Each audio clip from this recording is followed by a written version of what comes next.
Hello ಎಲ್ರಿಗೂ ನಮಸ್ಕಾರ. ಎಲ್ಲರೂ ಹೇಗಿದ್ದೀರಾ? ನಾನು ಸೂಪರ್ ಆಗಿದ್ದೀನಿ. ವರ್ಷದ ಮೊದಲ ಹಬ್ಬ ಅಂದರೆ 2026ನೇ ಮೊದಲ ಸಂಕ್ರಾಂತಿ ಹಬ್ಬ ಇದು. ಸೊ ಮೊದಲಿಗೆ ಎಲ್ಲರಿಗೂ ಸಂಕ್ರಾಂತಿ ಹಬ್ಬದ ಹಾರ್ದಿಕ ಶುಭಾಶಯಗಳು. ಸೊ ಹಬ್ಬ ಅಂದಮೇಲೆ ಆ್ಯಸ್ ಯೂಶ್ವಲ್ ಮನೆ ಕ್ಲೀನಿಂಗ್ ಎಲ್ಲ ಇರುತ್ತೆ. ಸೊ ನನ್ನ ಡಿಪಾರ್ಟ್ಮೆಂಟ್ ಬಂದು ರಂಗೋಲಿ ಹಾಕೋದು. ಸೊ ಮೊದಲೇ ರಂಗೋಲಿ ಹಾಕೋದು ಅಂತ ಹೇಳಿ ದೊಡ್ಡದಾಗಿ ಜವಾಬ್ದಾರಿ ತೊಗೊಂಡೆ. ಬಟ್ ತುಂಬಾ ಲೇಟಾಗಿ ಹೋಯಿತು. ಬಟ್ ಅಟ್ ದಿ ಎಂಡ್ ತುಂಬ ಚೆನ್ನಾಗಿ ಕೂಡ ಬಂತು ರಂಗೋಲಿ. ಸೊ ಅದೆಲ್ಲ ಆದಮೇಲೆ ದೇವ್ರ ಮನೆಗೆ ಒಂದು ಸ್ವಲ್ಪ ಹೂವಿನ ಹಾರ ಎಲ್ಲ ಮಾಡಿ ರೆಡಿಯಾಗಿ ಸ್ನಾನ ಮಾಡ್ಕೊಂಬಂದೆ.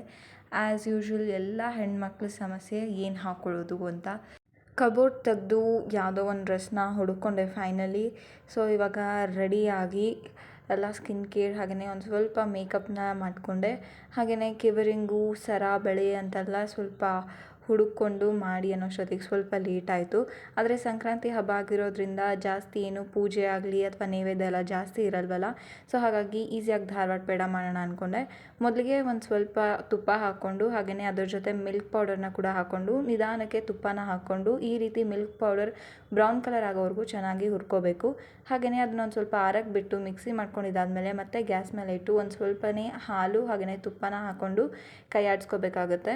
ಹಾಗೆ ಇದಾದಮೇಲೆ ಮತ್ತೆ ಇದನ್ನು ಒಂದೆರಡು ಸಲ ರಿಪೀಟ್ ಮಾಡಿಕೊಂಡು 1 ಬೌಲ್ ಆಗುವಷ್ಟು ಹಾಲನ್ನು ಹಾಕ್ಕೊಂಡು ಅದು ಗಟ್ಟಿ ಆಗೋವರೆಗೂ ಕೈ ಆಡಿಸ್ಕೋಬೇಕಾಗತ್ತೆ. ಮಧ್ಯದಲ್ಲಿ ಉಳಿದಿರೋ ತುಪ್ಪನ ಕೂಡ ನೀವು ಆ್ಯಡ್ ಮಾಡ್ಕೋಬೋದು.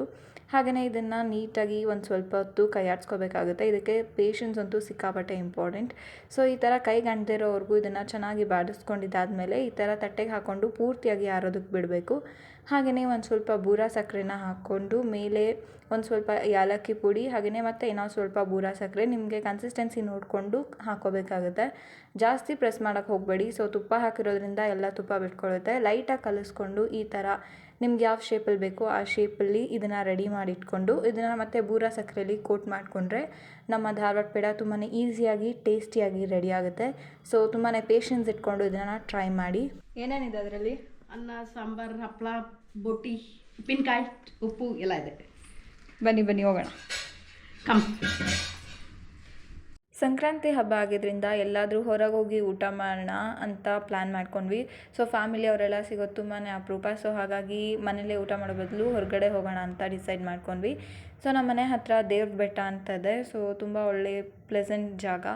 ಸೊ ಯಾರಾದರೂ ಟ್ರೆಕ್ಕಿಂಗ್ ಮಾಡ್ಬೇಕಂತಿರೋರು ಕೂಡ ಇಲ್ಲಿ ಬರ್ಬೋದು, ಟ್ರೈ ಮಾಡ್ಬೋದು. ಸೊ ಜಾಸ್ತಿ ಏನು ದೂರ ಇಲ್ಲ, ಒಂದು 10 ಮಿನಿಟ್ಸಲ್ಲಿ ಬೆಟ್ಟ ಹತ್ಬೋದು. ಕೆಳಗಡೆ ಒಂದು ದೇವಸ್ಥಾನ ಇದೆ, ಅಲ್ಲಿಗೆ ಕೂಡ ಹೋದ್ವಿ. ನಾವು ಹೋದಾಗ ಮಧ್ಯಾಹ್ನ ಆಗಿದ್ದರಿಂದ ನಾವು ಟ್ರೆಕ್ಕಿಂಗ್ ಮಾಡಲಿಲ್ಲ. ಬರೀ ದೇವಸ್ಥಾನಕ್ಕೆ ಹೋಗಿ ಅಲ್ಲೇ ಸುತ್ತ ಇರುವಂಥ ಜಾಗನ ನೋಡ್ಕೊಂಡು ಬಂದ್ವಿ. ಹಾಗೆಯೇ ಅಲ್ಲಿ ಮಧ್ಯಾಹ್ನ ಪ್ರಸಾದ ಕೂಡ ಕೊಡ್ತಾಯಿದ್ರು. ಸೊ ತುಂಬ ಒಳ್ಳೆ ಟೇಸ್ಟಿ ಫುಡ್ ಕೂಡ ಅಲ್ಲಿತ್ತು. ಹಾಗೆಯೇ ಬರ್ತಾ ಒಂದು ಸ್ವಲ್ಪ ಐಸ್ ಕ್ರೀಮ್ನ ತೊಗೊಂಡು ಅಲ್ಲೇ ಒಂದು ಚಿಕ್ಕ ಹೊಲದ ರೀತಿ ಇತ್ತು, ಅಲ್ಲೇ ಹೋಗಿ ಕುತ್ಕೊಂಡು ಐಸ್ ಕ್ರೀಮ್ನ ಎಂಜಾಯ್ ಮಾಡಿಕೊಂಡು ಒಂದು ಸ್ವಲ್ಪ ಖುಷಿಯಾದ ಫ್ಯಾಮಿಲಿ ಟೈಮ್ನ ಕೂಡ ಎಂಜಾಯ್ ಮಾಡಿದ್ವಿ. ಸೊ ಪ್ರತಿದಿನ ಎಲ್ಲರೂ ಬ್ಯುಸಿಯಾಗಿರ್ತಾರೆ, ಯಾರೂ ಫ್ಯಾಮಿಲಿ ಸಿಗೋಕ್ಕಾಗಲ್ಲ. ಸೊ ಹಾಗಾಗಿ ಈ ಥರ ಹಬ್ಬದ ದಿನ ಆದರೂ ಎಲ್ಲರೂ ಕುತ್ಕೊಂಡು ಒಟ್ಟಿಗೆ ಮಾತಾಡಿ ಟೈಮ್ ಸ್ಪೆಂಡ್ ಮಾಡೋದ್ರಿಂದ ತುಂಬ ಚೆನ್ನಾಗಿರುತ್ತೆ. ಸೊ ನೆಕ್ಸ್ಟ್ ಮನೆಗೆ ಬಂದು ಮಾಮೂಲಿ ಎಳ್ಳು ಬೆಲ್ಲ ಎಲ್ಲದನ್ನು ಬೀರೋದಕ್ಕೆ ರೆಡಿ ಮಾಡ್ಕೋತಾ ಇದ್ದೀನಿ.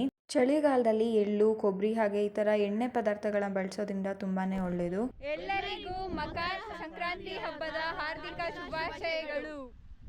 ಎಲ್ಲ ನಮ್ಮ ಚಾನಲ್ನ ನೋಡ್ತಾ ಇರಿ, ಸಬ್ಸ್ಕ್ರೈಬ್ ಮಾಡ್ತಾ ಇರಿ.